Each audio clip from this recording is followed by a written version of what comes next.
Hi, everyone.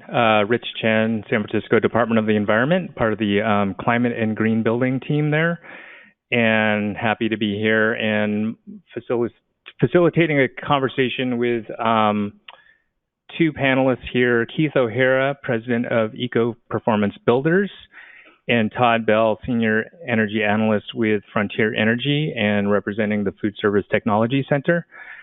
I was asked to kind of provide a little bit of some comments about what's going on in San Francisco on electrification and building decarbonization. So just real briefly, late in 2018, Mayor London Breed at the Global Climate Action Summit announced that San Francisco would commit to achieving net zero emissions by 2050. Our previous goal had been to reduce emissions 80% by then. So we upped the ante, and essentially what that means is that our entire building stock also needs to be net zero emissions by 2050. We're doing a lot of stakeholder engagement right now around that. Our intent is the mayor called for a zero emissions buildings task force to be convened by the Department of the Environment.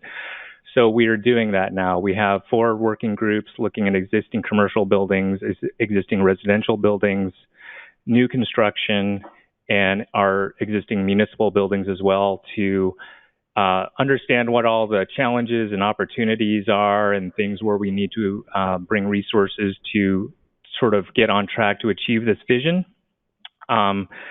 And there's a lot of discussions going on, and each solution set for each sector is going to be, fine-tuned and tailored so that we can get on the right path.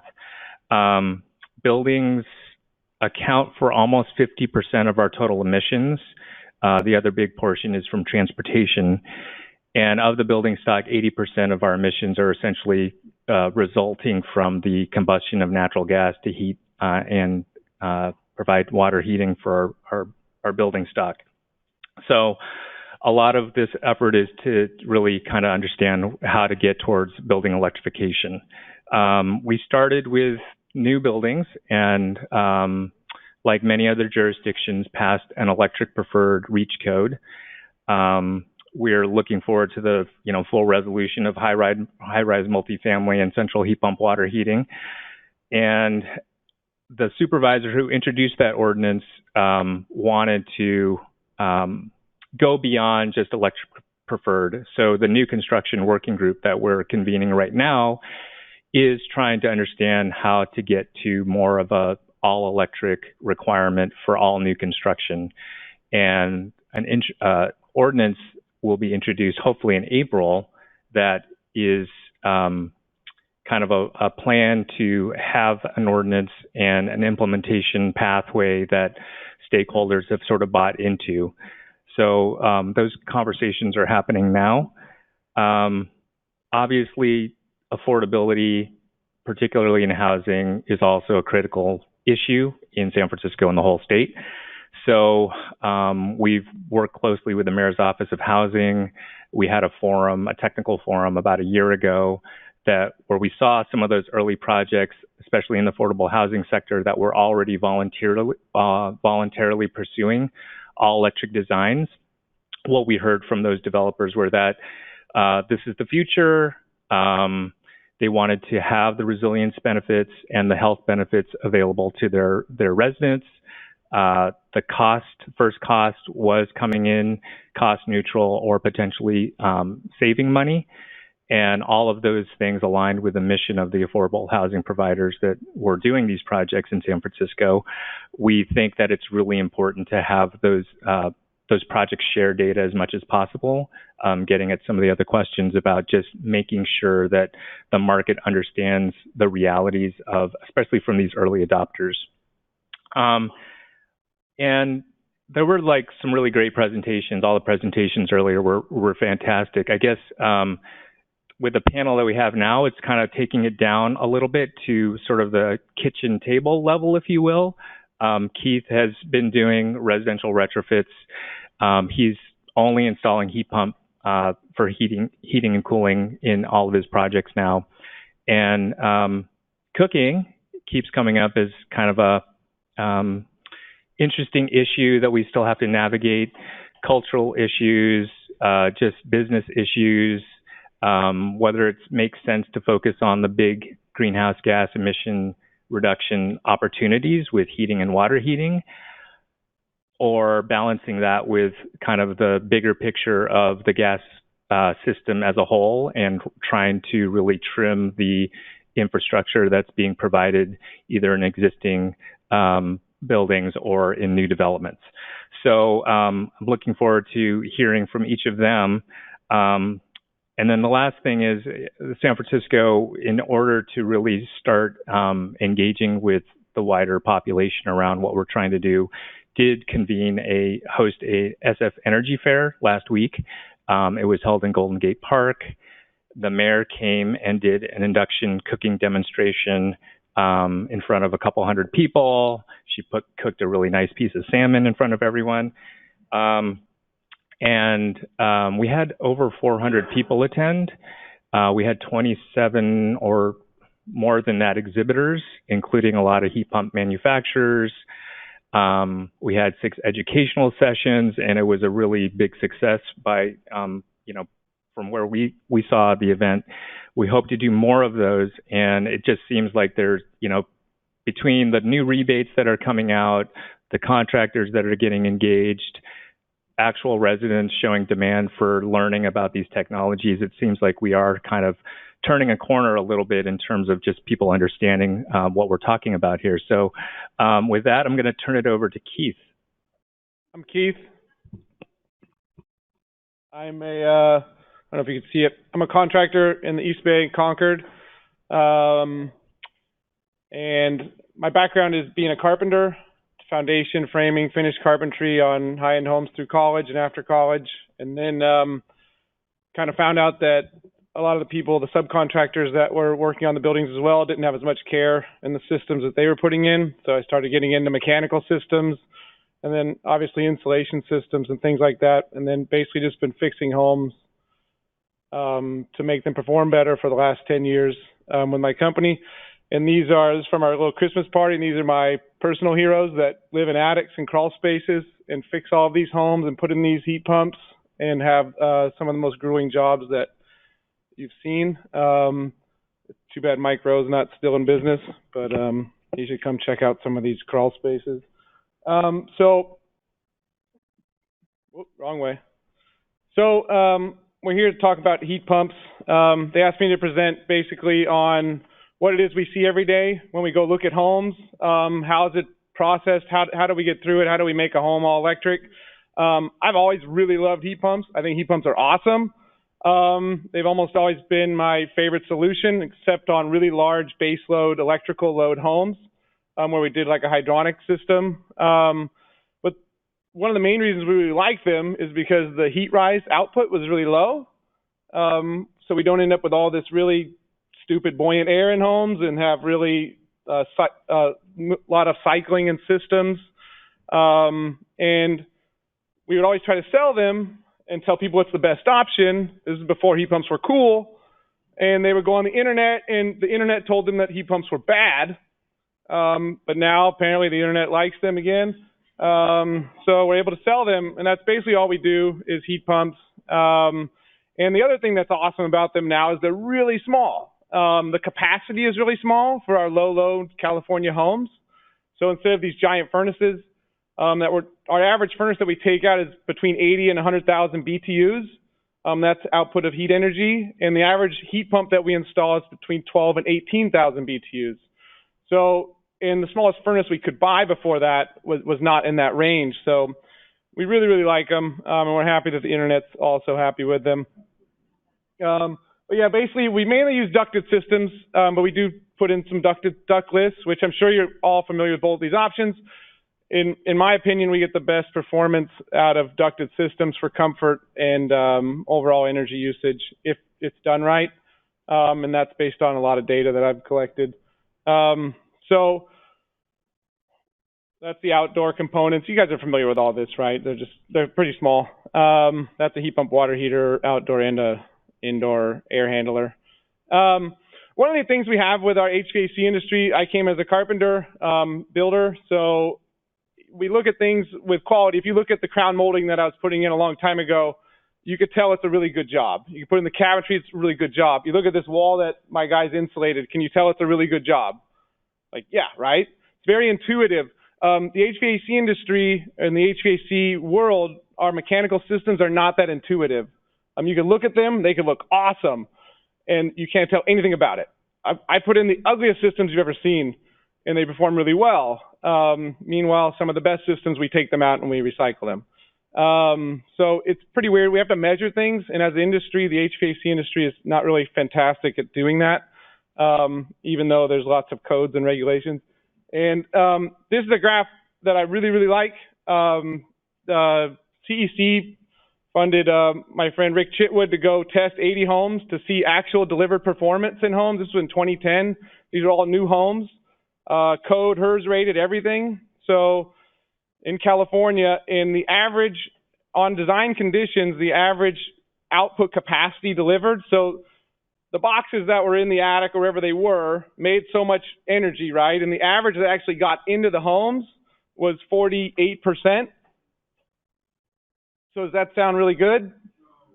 So they lost over half, even though there's lots of pressure on the mechanical manufacturers to make systems higher performance, higher performance, higher performance. If we're losing over half, we're not doing a fantastic job, and that's on new homes. So it's just kind of measuring sometimes the wrong things. And with heat pumps, we're really putting out lower capacity, and they're not putting out as high of temperature, so it's even more important to do a good job. So I just like to share that because I find it super, super interesting that those were, that's kind of where the state of our industry is.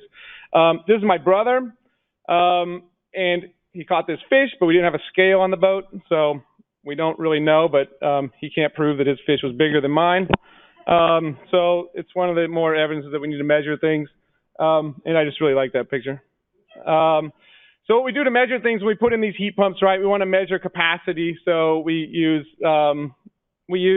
powered flow hoods, take temperature humidity measurements, put into calculations to see actual BTU delivered into the home, and then we measure energy that it took to put those BTUs into the home. Does that make sense? So yeah, and then we put that into a crazy goofy spreadsheet, and it outputs these numbers. So we can get from the system manufacturers, they're really good at testing things in their lab, so they could see at each temperature what the output is going to be, right? And then we know what the temperature is because we have thermometers, and then we know what our output is because we just measured it, and then we can compare the two. So we can see they know how much power it takes at a certain temperature to deliver this amount of energy. We know how much energy we deliver at this amount of power, and we can compare the two. Does that make sense? Okay. And it's not that complicated. Like, I was a liberal arts major from Chico State. I can handle this. A lot of people can handle this. And then, so we look at like the last 10 jobs we did. I pulled up, and we want to see what the delivered efficiency of those. So this is based on EER. So EER is the BTUs over the watts that it took to deliver that. And this is the 80% little mark. And so we don't really have a goal, right? Because the industry doesn't have a goal. So we kind of make this up. So my friends and I kind of made up a number of, let's get 90% in the home.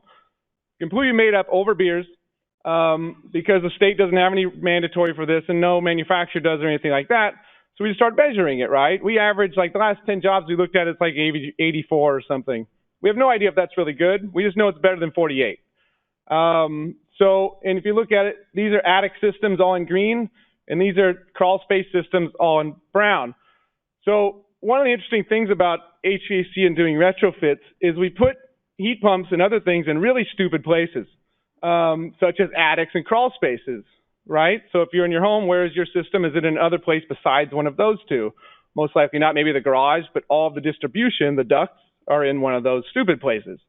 So we try to make those stupid places not so stupid.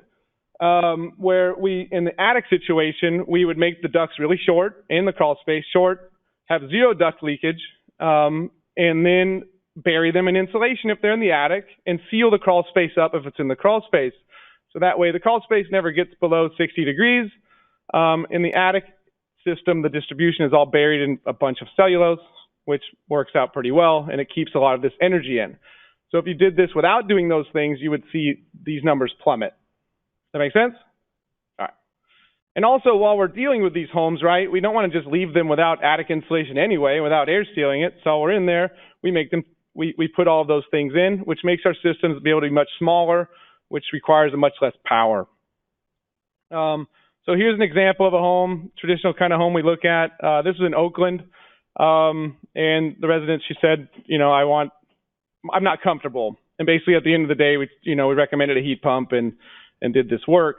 So she says, I really like the heat pump idea. And we said, wow, your attic is awesome. There's no insulation in it. Normally we have to take all that stuff out, so you're going to save a lot of money. And so she's excited at that point. But we can't just insulate it because it's all this garbage. You could see the crawl space from the attic. This is our housing stock, right? It's kind of not great. But when all my friends ask me when they're buying a home, they have me go look at it, like, I think this home is terrific. This is like the best candidate for heat pumps because no one's messed with it yet. And now I get to, and then do a correct job. So normally we're tearing out all these systems that are from brand new to 5 years old, and it feels kind of bad. People ask, what are you going to do with that furnace? I said, I'm going to recycle it and scrap it. Can't you give it away? I said, I would never want to give it away. So we do a heating load calculation, obviously, and we're trying to bring that load down, right? So we don't have these big systems. One of the issues is you could put a bigger system in. It may not use more energy. It may use more energy. There's conflicting data about it, but I really don't know what to do with all of that air. So if you had a big system in there, I'd be putting in tons of air into each bedroom because the heat pumps require a ton of air. We want the system as small as can be because we can do things with small amounts of air, much more than we can with large amounts of air. You shut a door, you're not going to be able to open it again if I put in a 5-ton heat pump in this home. And also the ducts don't really fit very well in a lot of the places that we put these systems in. So with smaller systems, we have smaller duct sizes and things like that. So anyway, this is not that house, but this is a much better picture. So you just basically air seal everything up, right? While you already have all that insulation out. Then you put a bunch of this stuff in, and it works fantastic. Whether it's fiberglass or cellulose, those industries hate each other. If there was something wrong with them, we would know. We use cellulose. And in the crawl space, we usually just conditioned it and then put in like a heat. It is that house actually. And just put a small, tiny little system in there and distribute it with short distribution, and it works awesome. And this system had 90% delivered actual performance. So that's kind of what it looks like. And then we put in also a heat pump water heater, which isn't as exciting to talk about because this is not that complicated. We don't build them. So I don't have any real control over them except for just buying better ones. And then I think she put in an electric dryer and electric cooktop. And then so you see the orange line is the gas. This is just cost. So the orange line is gas cost. The blue line is electrical cost, and the gray line is total cost. So as you can see, it followed the electrical after. She ended up paying, I think, about $200 less per year after the retrofit, which doesn't sound amazing, right? Because it's not. We pay a lot of money for electricity, and we don't pay very much at all for gas, and she was wearing a parka when we signed the contract. So you end up with really weird data sometimes on that. And so one of the things that we do look at is KBTU savings or MBTU savings and what the actual home needed for that kind of demand per square foot. So it's just kind of the things we try to look at to see how we're performing, how it's going. So she ended up with a home that, had had a ducted HRV ventilation unit. She's all electric. She's a heat pump water heater, heat pump air handler, and she's super happy. So, it's kind of tricky to know how much all of these things are going to end up costing based on electricity prices with load shifting and things like that are coming in the future. The other thing that we did, my brother and I did, we flipped a home in Oakland, and then we went to the touring homes that were also selling homes, and we did a really good job, right? We made it all electric. It was cool. It's energy efficient.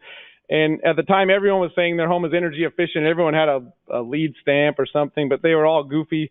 And so we bought some lots in Oakland with ridiculous loans. And